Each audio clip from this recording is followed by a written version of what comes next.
Hi guys, magandang araw po sa inyo lahat. Ito po ang paborito nyong reactor na nag-iisang Merzano TV 2.0. Syempre shoutout po sa lahat ng mga solid supporters natin mula Luzon, Visayas at Mindanao. And shoutout po sa lahat ng mga viewers natin na talaga namang lagi nakatutok sa ating YouTube channel 24 oras. Syempre sa lahat ng mga Team Kalingap sa iba't ibang dako ng mundo. Araw ng linggo, November 9, 2025. At syempre at sana po nasa maayos po kay kalagayan. At alam ko ay binabagyo ang Pilipinas ngayon.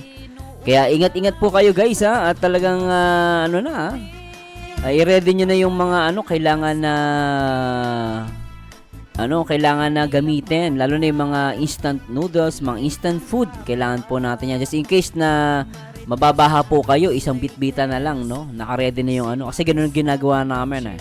Pag may mga bagyo, naka-ready na yung dadali namin just in case na kailangan na mag-evacuate, isang dalahan na lang. So, ingat po kayo dyan. Siyempre, manalangin po tayo sa Panginoon. Siyempre, shoutout muna natin yung mga nagmamahal sa Kalingap. Siyempre, shoutout po yan sa pangunayan ni Kuya Bal Santos Batubang, Ate Edna, at siyempre, ang direktor na nagpapaviral, Kalingap Rob. So anyway guys, meron tayong gustong i-topic dito at syempre hiramin natin itong video ni Ma'am Miss M Life at may pamagat isang reactor judgmental sa EDSI lalo na sa kay Beyonce. So matindi to talagang sino naman tong reactor na to, panibago na naman. Grabe na ito pero sige, tuloy natin to guys. So, hi guys! Good evening! Kumusta kayong lahat? I hope everybody is okay. Lalong-lalo na meron tayong paparating na bagyo. So, mag-ingat tayong lahat. Pero ngayon, magbibigay tayo ng point of view or real talk na dito kay Real talk! Oo, bago to Madam B. Nakala mo talaga Madam B? Sino yung Madam B? Alam niya ang lahat ng mga mangyayari.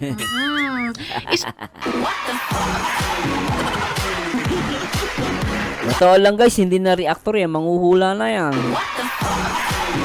Tama naman si Miss M, parang alam niya na yung mangyayari, di ba? Alam niya ang lahat ng mga mangyayari. Isa to sa mga masasabi ko na judgmental si Ateng, na hindi nga niya nakasama yung tao or hindi nga niya siguro mismo nakausap yung tao pero marami nang sinasabi sa kapwa niya. Ako kahit papaano, na-meet ko si Papa Ed sa si Beyonce sa Daet. Tapos na-video ko pa sila nang di ko sinasadya, nag-aamoyan ng kilikili.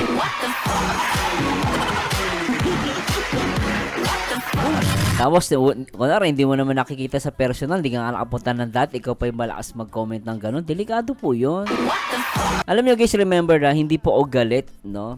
Sa tao. Galit lang po tayo sa sinasabi, okay? Walang personalan, reactor tayo Pero, galit po ako sa ganung pananalita. Di ba? Hindi mo nga nakausap si Beyonce, hindi mo nga nakitaan ng mukha. Ako, nakita ko sa mukhaan si Papa at si Beyonce. Hindi ako nagko-comment ng ganyan. Ikaw ba nakita mo yung dalawa? Saka nakakalungkot kung reactor ka ng Kalingap, dapat wag ganun ng comment. No? Tuloy natin. Nakausap yung tao pero marami nang sinasabi sa kapwa niya. Hindi ko talaga ini-expect na manggagaling sa kanya ang mga ganitong sinasabi dahil reactor siya Ayun, reactor pala. So, yun ang nakakalungkot dito guys. Si reactor pala yung involved. Yari na naman. Aside from that, kilala siya ni Kalinga Prab. Plus, kilala siya ni Kalinga Prab. syempre, meron din siyang love team na produkto ni Kalinga Prab na sinusuportahan. Nako So, po. dating Jomcar ngayon ay may Chris na. Nako po. Alam mo, ito yung delikado kasi guys. Ito guys walang kinalaman na Mikris dito. May mga Mikris supportive po sa EDSI, sa Jomcar. Lahat po, Pero sana wag niyo pong idamay ang Mikris dito. Ako po nakikiusap sa inyo. Pero nakakalungkot. Ito yung sinasabi ko po na dapat no, kung kayo mayroon kayong GC, kunwari may Chris ang GC mo, at ang usapan nyo dun puro iba't ibang love team, medyo negatibo yung komento, sana wag umalis kayo ng GC. Magkwentuhan kayo sa ibang GC na hindi involved yung love team. Ang masakit, galing daw sa Jomcar, tapos nagpunta ng may Chris. Oh, di ba? Meron din siyang love team na produkto ni Kalinga Yun lang. Prab na sinusuportahan. So, dating Jomcar ngayon ay ni Chris na kung iisipin natin, between me, Chris and Itzy, hindi rin naman masyadong magkalayo ang starting. Kasi Oo. pareha silang nag-start ng ilang taon? 16? Anyways, Oo, mas tama bata pa naman. nga actually si Krista kung tutusin. Pero guys, labas ang mi Chris, labas ang Itzy, labas ang dito. Si Madam B lang ang ating natin pag-usapan. Na maganda kay Miss M. Kumbaga inilabas niya no. Si Madam B daw ay galing sa Jomcar, nagpunta na may Chris. At dito mabuti na lang dito sinabi ni Ma'am Miss M, nalabas yung may Chris dito yung tsaka ang Edsy. Tinatay. Pag-usapan. Pero syempre bagong lahat, don't forget to support and subscribe Kuya Val Santos Matubang at Aid na Vlog Kalinga Prab. At sa lahat ng Team Kalingap, syempre guys, salamat sa suporta at pagmamahal nyo sa aming mga Kalingap reactors. Salamat po. Medyo nakakainit talaga ng ulo ang mga sinasabi dito ng mga madam natin na judgmental na para bang alam nila ang mga nangyayari. Hindi na ba ni Miss M dito? Ayun ang matindi. Akala mo alam na alam mali kasi yan guys. Totoo lang, mali po yan. Oo, dahil hindi lang si Madam B ang nagsasalita dyan, dalawa ata sila, dalawa ang mga na SS. Si Madam B, Dalawin na SS. Parang last time na SS na rin, tapos meron na naman panibago. Matindi talaga. nga lang ang kilala, 'di ba? So nakakahiya to for her. Nakakaloka talaga. Nakakaawa dito lang Miss M, yung may Chris. Sila yung nadadamay na hindi naman dapat di ba? Siyempre, galing kang Jomcar, lumipat ka ng may Chris. Tapos may mga hugot ka pala sa may Chris, sa Jomcar, saka sa headset, Tapos magko-comment ka doon sa may Chris na ang profile pic nyo pa si Krista. Hindi ba nakakaawa yung may Chris? Di ba? Talaga. Dahil meron silang duda sa EDSI. Kisyo, hindi daw magkatuluyan kung wala kayong tiwala sa ganda ni Beyonce. Oo, mag-i-effort ba yan si Kalinga Pido kung hindi talaga mahal na mahal niya yung tao? Tama naman yun. Di ba? Hindi naman mag-e-effort yan na maghatid sundo. Di ba? Tama si Miss M doon Ba't nag-e-effort si Papa H kay Beyonce Mahal na mahal niya yung tao.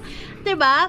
At the same time, sa ganda pa lang, kung ganda lang ang usapan, ay ilalaban ni Beyonce yan dahil maganda talaga kahit anong anggulo yan. Hindi nyo lang nakikita kasi kayo yung tipong tao na mahilig kayo sa comparison.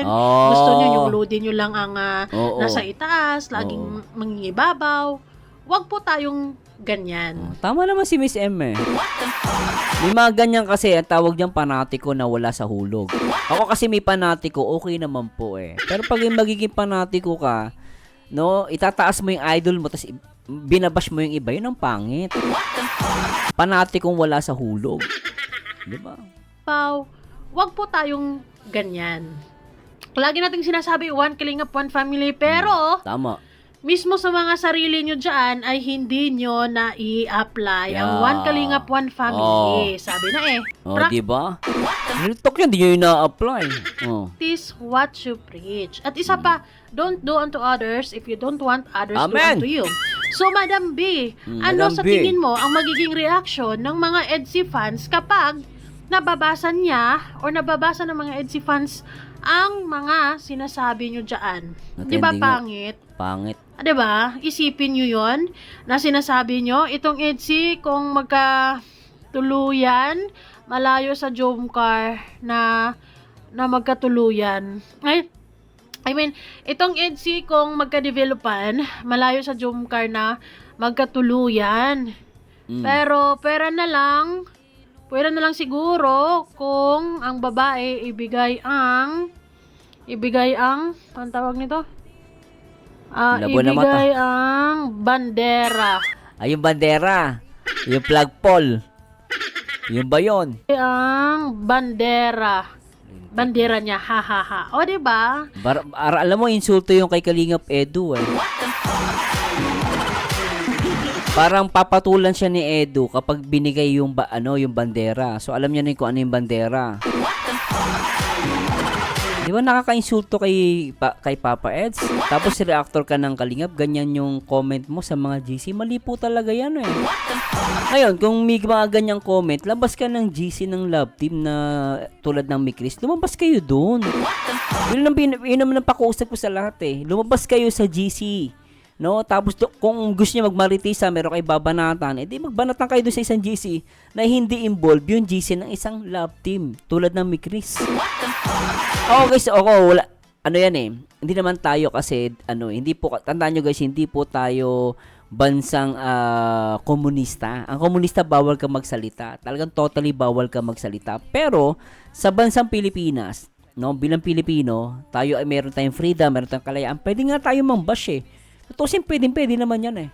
Sa mata ng tao, walang problema yan kasi karapatan nila. Pero sa mata ng Diyos, mali yung pangbabash na ganyan eh. Kaya sabi mong ina-allowed ng batas kasi meron sabi ng iba freedom of speech. No? Pero siyempre sa mata ng Panginoon, mali yan. Eh parang nakakaloko lang kasi parang ang dating si Papa Eds papatulan niya si Beyonce kapag ibinigay lang yung bandera. Eh ang mahirap kasi dito, yung gawain ninyo tinutulad nyo sa mga love team. Baka siguro ng araw kayo ganon. Para sa akin kailan naman nagkakaproblema to, it seems na yung unang issue sa mga GC na screenshot, ito na naman. Kaya ganon. Ang masakit, beneficiary, alam mo, sabi ko nga, kung mga vlogger, maintindihan ko pa, kaso beneficiary, wala kalaban-laban. Hindi maganda. Ha ha ha. O, diba? May tawa pa, ha ha ha. Alam mo talaga.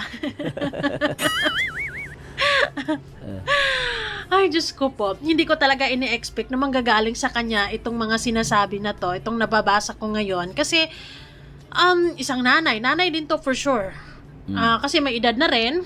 Well, I don't know kung may anak siya or wala. Pero at least sa edad na to, dapat ini-expect natin na open-minded at nakapag kumbaga may respeto at least. Oo.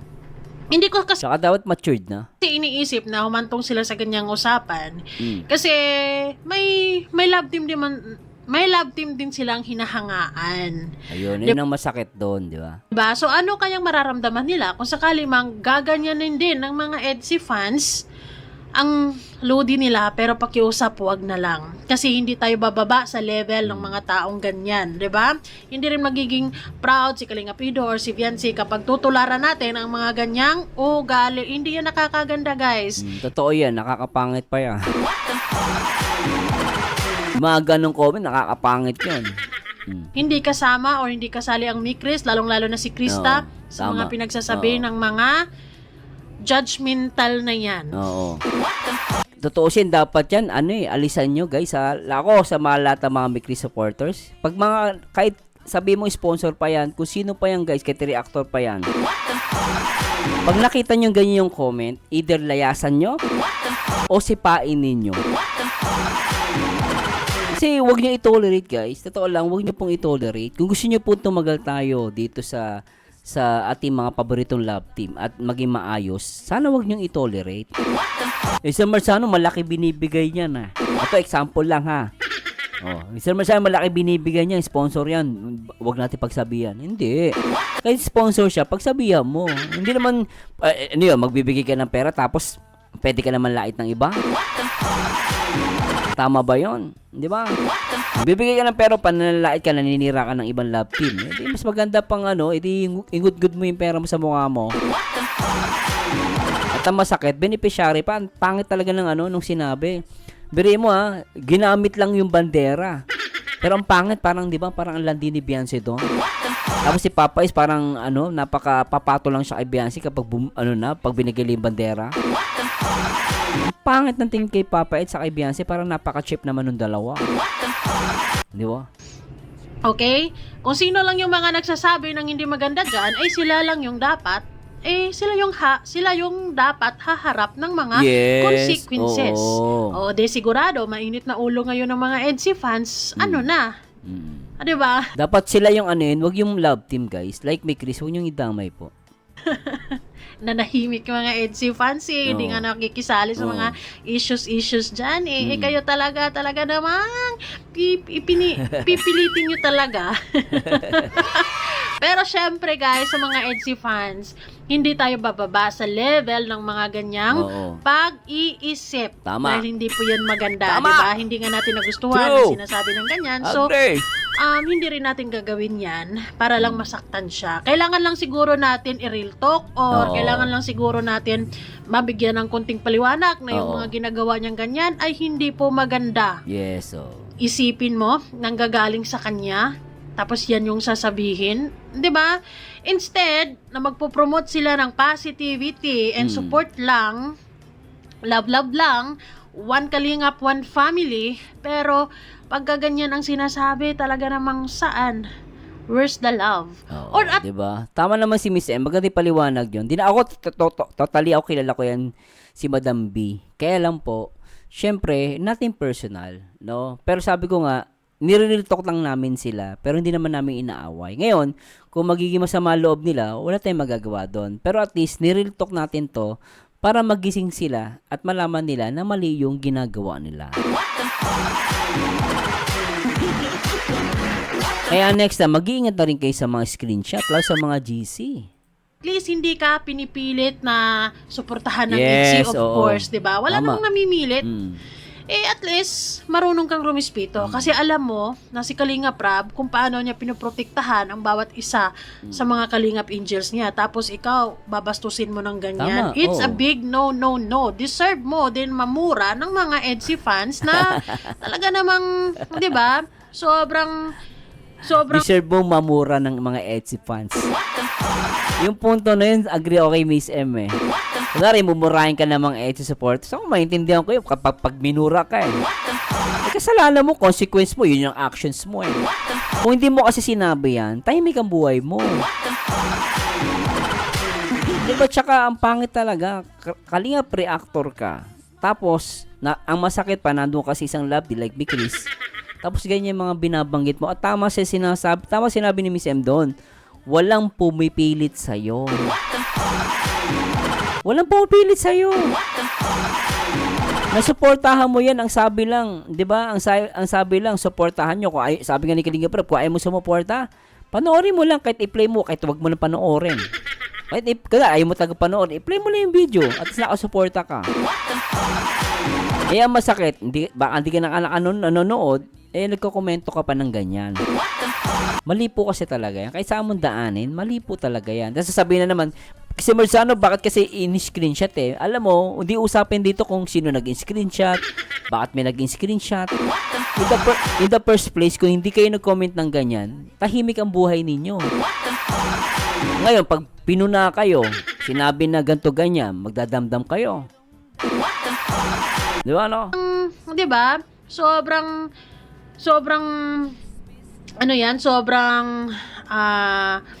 mahal yan ng mga solid EDSA fans sa mga tapos gaganyanin nyo lang. Oo. So, talaga naman, hindi po yun maganda, Madam B. Sana man lang naisip nyo yan bago kayo mag-i-isplok ng ganyan. So, may Mag-isplok. traitor na naman sa GC nyo dahil lumabas na naman ang mga usapan nyo ng mga walang kwentang katulad ng ganyan. Yan, no. So, paano yan ngayon? Ako, Kaya akala nyo, close nyo sa mga GC.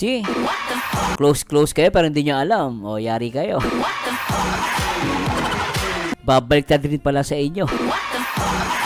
Kaya ingat po kayo, guys. Ay, nako. So anyway, guys, medyo puputulin natin, ha. So, salamat, Miss Emma, sa iramay ko yung video mo. Pero nakakalungkot lang, nangyari talaga to at masakit, reactor pa ng Kalingap. One Kalingap, one family. Pero tignan mo naman ang ugali. Di ba, may mga negatibong komento. Para sa akin, guys, natin personal, ginagawa ang trabaho ko. At alam ko po, karapatan nyo magsalita. Pero tandaan nyo guys, wala din kayo karapatan na manira ng ibang tao. Anyway guys, this is Marzano again, at please comment down below kung ano masabi sa ating reaction video. And to God be the glory guys. Paalam po. Bye-bye. Sarap hampasin ang balde, ang dadaan atras abanti.